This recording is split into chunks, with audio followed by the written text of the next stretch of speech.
Right guys, welcome back to Alternative Invets. So just a quick one for today.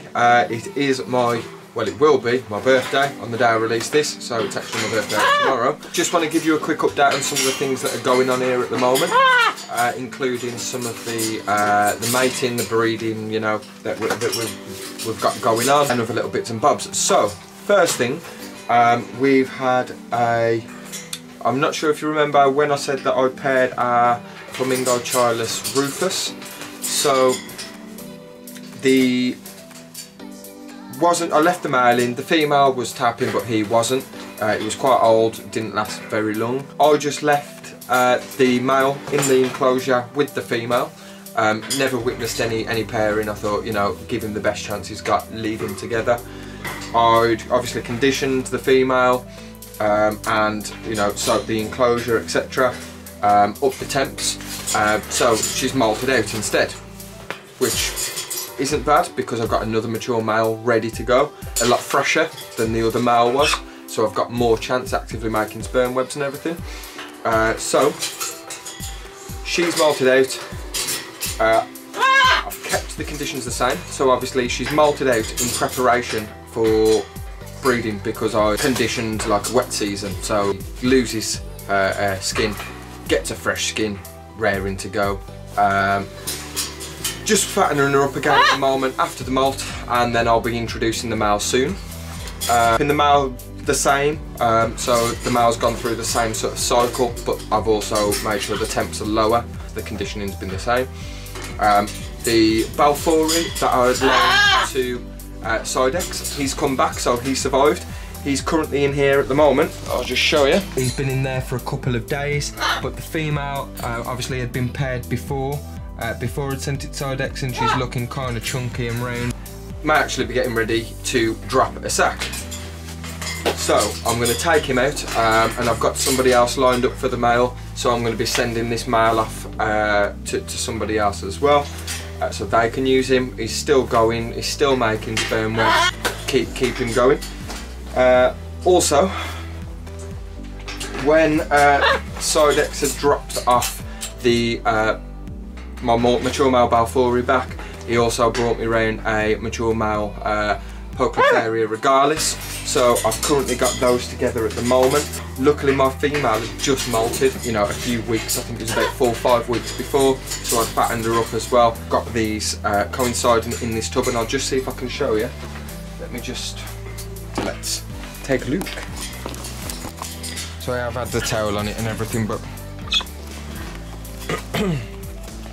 so in here we've got the mature male in just the little tub that I was keeping him in. It's quite a big tub. Mature male's down here.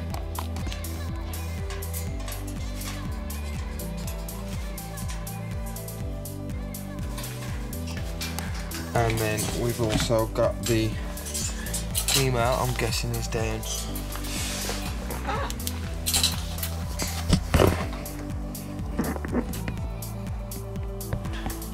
Female is just down the back. Down here.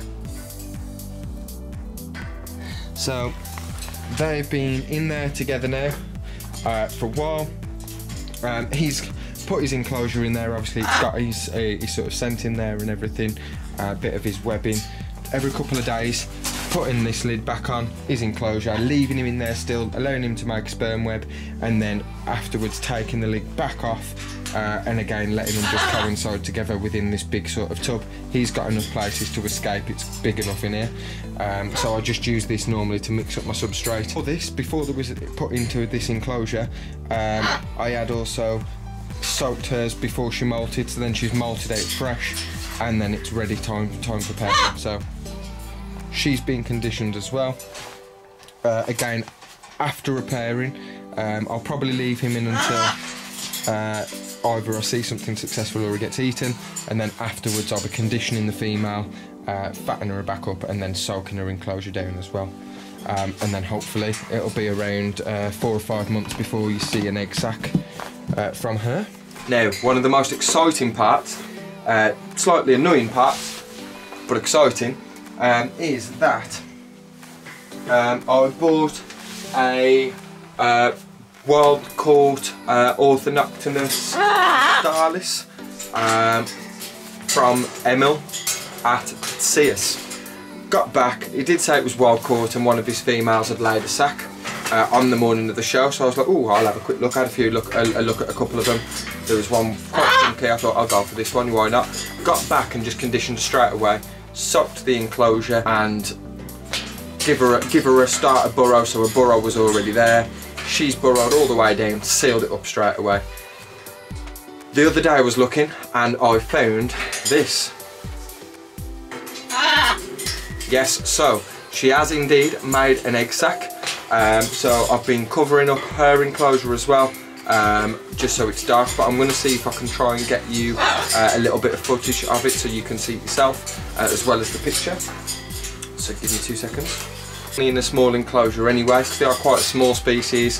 They've got, as long as she's got enough to burrow in, the conditions must have been okay because she's laid a sac. You can still see a little bit of the moisture up here, but the top layer's dry and it's starting to dry out throughout, so I'll just leave that to dry out and then again some holes in the substrate, give it a soak just to allow the water to sort of seep through further down into the substrate to keep the moisture at the lower levels, obviously where the spiders do burrow to. And there, that yellow thing there is the egg sac. Not sure if the camera's really picking it up. You can just see the little egg sac in there. We'll be pulling this egg sac on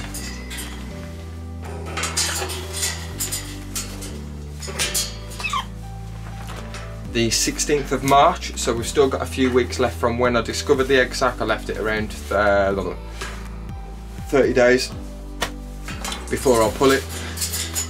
So I'll be doing setting up an incubator shortly, ready for the egg sac when I do pull it. Hopefully they are fertile, which will be really nice. The only disappointing thing is I've started doing all of these breeding projects at the moment where I've been pairing multiple of my spiders, and my first egg sac I'm going to get is from a wild one, which is a bit of a bummer, but at the same time it's still an egg sac nonetheless, and they can still go back into the hobby without them having to be stripped out of the wild, so it's always a bonus. What else have we got? GBB has matured. We've got a mature male Cromatopelma Cyaneopubescense. That's going to be going with our female that I've got behind me as well. So at the moment I'm going to be moving her out into, he molted a couple of weeks ago, so I'm going to be moving her out into a bigger enclosure and just preparing that enclosure ready so she can feel comfortable for when I introduce the male, and it'll also give him enough room to escape if need be, rather than him being in her busy enclosure, and I'll put bits of her webbing in there as well. Just fattening her up at the moment. What else have we got going on here?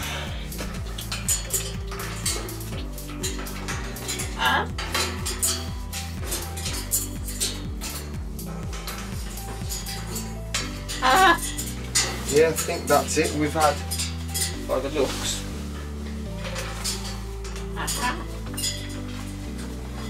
we've had a molt again. Just pulled this one out of the enclosure from our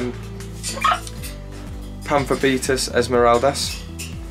So that's big enough, I can sex that one. Other than that, there's not a lot going on, so at the moment I'm trying to focus on my pairing and my breeding, just trying to learn and make sure that I'm getting the conditioning right. You know, it's a learning curve. I'm not expecting to be able to smash it straight away. Sometimes you do, sometimes you don't get an egg sac. Sometimes they'll molt out, sometimes you might get an egg sac but then the female will eat the egg sac. Sometimes the male will get eaten, who knows, but it's all a learning curve. It's something that I want to experience for myself, making sure that I'm getting the conditions right.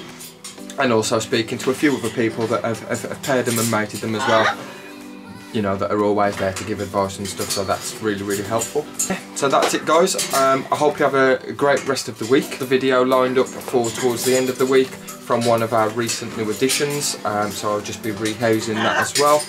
Have a great week guys, and I'll see you again soon. Bye bye.